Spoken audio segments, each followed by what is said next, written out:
মাজার আর মন্দির নিয়ে হাসনাত আব্দুল্লাহ ভাই কি বললো কথাগুলো শুনে যাবেন সবাই।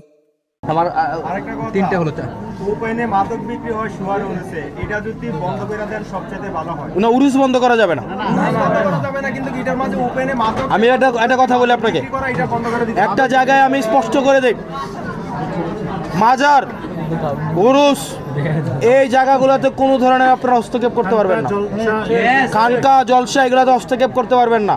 যার যার বিশ্বাস তার তার কাছে, যার যার বিশ্বাস। আপনার কোনো অধিকার নাই কোনো মাজারে আক্রমণ করার, কোনো অধিকার নাই। আপনি যদি কোনো মাজারে আক্রমণ করেন, কোনো খানকা জলসায় আপনি আক্রমণ করেন, আমি কিন্তু এটা আইনগতভাবে ব্যবস্থা নিব। শুনেন, আপনি কারো ধর্মীয় অনুভূতিতে আঘাত দিতে পারবেন না। আপনি কাউকে, শোনেন, আমি আমার এক ধরনের তরিকা আমি মেনটেন করি, আমি প্র্যাকটিসিং, আমি আমারটা মেনটেন করি। আমি আরেকজনকে চাপাই দিতে পারি না। আমি চাপাই দিতে পারি? আমি ধরেন এনে হাত বান্ধি, আমি জোর করে কেন বাঁধাইতে পারবো? আরেকজন এনে বাঁধে, তারা জোর করে কেন বাঁধাবেন? আপনি বাঁধাবেন, অধিকার আছে।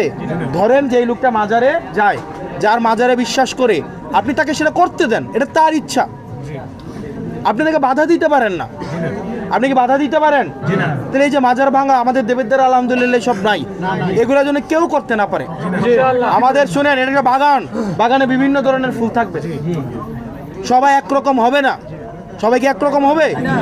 এগুলা যেন কেউ না করে। কোনো মন্দির, মসজিদে, কোনো মন্দিরের দিকে আমাদের সাম্প্রদায়িক সম্প্রীতি যেন বজায় থাকে।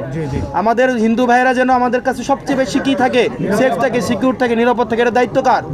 এটা দায়িত্ব কার? আমাদের। মাজার মাজারের মতো চলবে, মসজিদ মসজিদের মতো চলবে, সবগুলা যেটা যার মতো এটা করে চলবে। ঠিক আছে? এবার আসেন, এটা আমি প্রশাসনকে আমি বলবো, এটা আমি বলবো, তবে দয়া করে কেউ আইন হাতে তুলে নেবেন না।